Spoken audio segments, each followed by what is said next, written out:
Hello everyone, welcome back to my YouTube channel Biology Zone. In the previous video, we discussed about autotrophic mode of nutrition and photosynthesis. So in today's topic, we are going to discuss the other type of nutrition, which is heterotrophic nutrition, and later on we will discuss its three types. So to revise on, let's define heterotrophic nutrition. So it is a type of nutrition in which the organism cannot prepare its own food and it is dependent on other organisms for its nutrition. तो मतलब है कि heterotrophic mode of nutrition में जो organism है वो अपना food खुद प्रिपेयर नहीं कर सकता है और वो बाकी ऑर्गेनिजम्स पर डिपेंडेंट है अपने न्यूट्रिशन को ऑब्टेन करने के लिए. हेटरोट्रॉफिक मोड ऑफ न्यूट्रिशन की फर्दर थ्री टाइप्स हैं as you can see. First is parasitic, second is saprophytic, and third one is holozoic. So starting with the parasitic mode of nutrition, these are the organisms which live inside or on the body of other organisms to obtain food or nutrition without killing the host.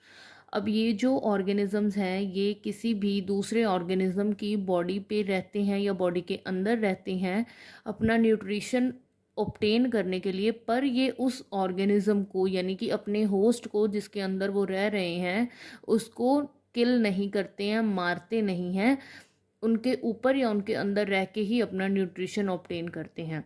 तो इसकी example है Ascaris लम्ब्रिकॉइड्स. अगर full name की बात करें तो ये एक टेप वॉर्म है जो कि हमारी लार्ज इंटेस्टाइन के अंदर रहता है, अपने न्यूट्रिशन को वहाँ से ऑब्टेन करता है और ये हमारी बॉडी के अंदर एक पैरासाइट की तरह रह रहा है. सेकंड है इसकी एग्जांपल लाइस का मतलब जो हमारे बालों के अंदर जुइयाँ पड़ जाती हैं, बहुत ही कॉमन एग्जांपल है ये. तो ये जो लाइस है वो क्या करती हैं, हमारे ब्लड को सक करके न्यूट्रिशन ऑब्टेन करती हैं, लेकिन हमें कोई मेजर नुकसान नहीं पहुंचाती हैं, हमें किल नहीं कर रहे हैं वो. So this was about parasitic mode of nutrition. Moving on towards the saprophytic mode of nutrition. तो इसकी अगर डेफिनेशन की बात करें तो these organisms feed on dead and decaying organic matter to obtain nutrition. ये जो ऑर्गेनिजम्स हैं वो डेड और डिकेइंग यानी कि जो ऑर्गेनिक मैटर डेड है, डिकेड है, यानी कि प्लांट वेस्ट है, एनिमल वेस्ट है, तो इस तरह की चीज़ों के ऊपर फीड करते हैं, उनके ऊपर डिपेंड करते हैं अपना न्यूट्रिशन लेने के लिए. तो इसकी एग्जांपल है बैक्टीरिया एंड फंगस या fungi. Third type is holozoic mode of nutrition. अब होलोजोइक मोड ऑफ न्यूट्रिशन में क्या होता है कि ऑर्गेनिज्म जो है वो सॉलिड फूड मटेरियल खा रहा है और उसको बाद में अपनी बॉडी के अंदर डाइजेस्ट कर रहा है. These organisms take solid food from outer environment and the solid food is digested in their body. तो ये solid खाना खाते हैं और इनकी बॉडी के अंदर जो खाने का डाइजेशन है वो चलता रहता है. तो इसके एग्जाम्पल्स क्या है, ह्यूमन बींग्स या एनिमल्स के अंदर ये holozoic mode of nutrition observe किया जाता है. सो और next topic is nutrition in amoeba. Nutrition in amoeba. तो पहले हम डिस्कस कर लेते हैं कि अमीबा क्या चीज़ है, क्या कौन सा ऑर्गेनिज्म है ये.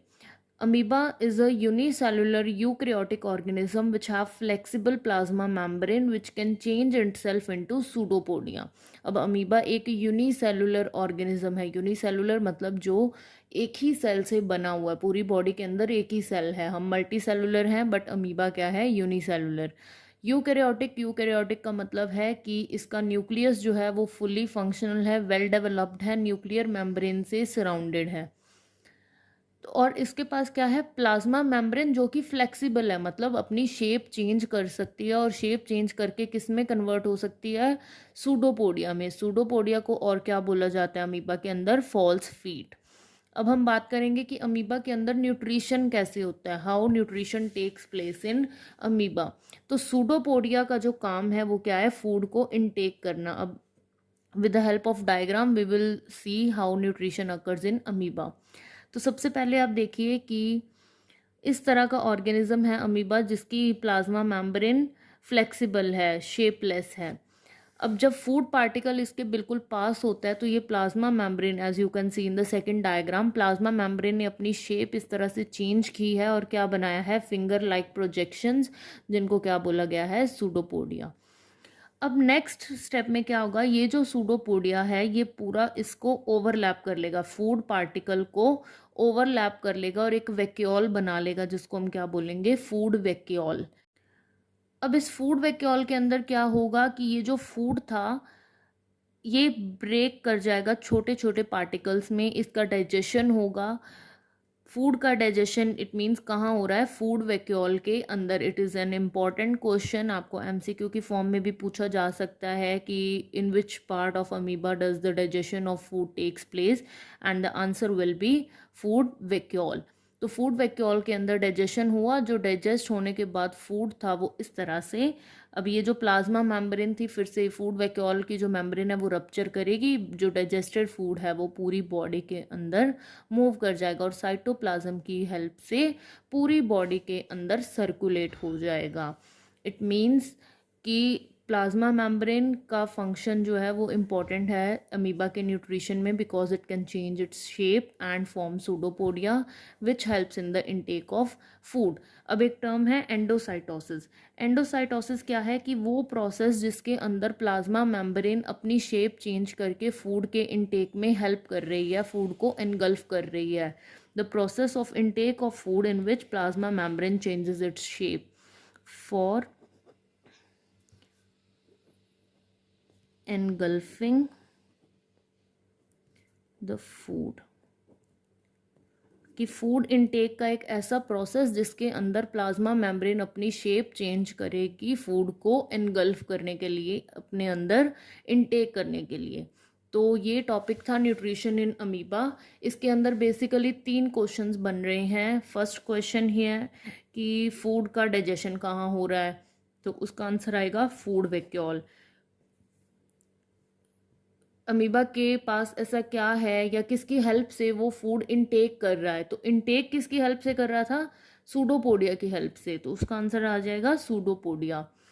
पूरा जो न्यूट्रिशन का प्रोसेस है, अगर पूछा जाए कि किस प्रोसेस के साथ अमीबा अपना न्यूट्रिशन लेता है, तो उस प्रोसेस का नाम क्या है, एंडोसाइटोसिस। तो अगर आपको क्वेश्चन आता है कि explain the process of nutrition in amoeba या फिर name the process by which amoeba takes in its food, तो आंसर आएगा एंडोसाइटोसिस। इसमें आपको थ्योरी वाला क्वेश्चन भी आ सकता है, एंडोसाइटोसिस का पूरा ये प्रोसेस जो है वो एक्सप्लेन करने को बोल सकते हैं वो, या फिर एमसीक्यूज या 1 मार्क क्वेश्चन भी आ सकते हैं फूड वैक्यूल या फिर सूडोपोडिया के बेस पे। So that's all for today's video. आज हमने हेटरोट्रॉफिक मोड ऑफ न्यूट्रिशन की टाइप्स की हैं और न्यूट्रिशन इन अमीबा कंप्लीट किया है। In next video we will discuss about nutrition in human beings, that how digestion takes place in humans. And if you have any doubt regarding today's video, you can comment down in the comment section. If you gained some knowledge from my video, please do like, share and subscribe my channel. Thank you so much.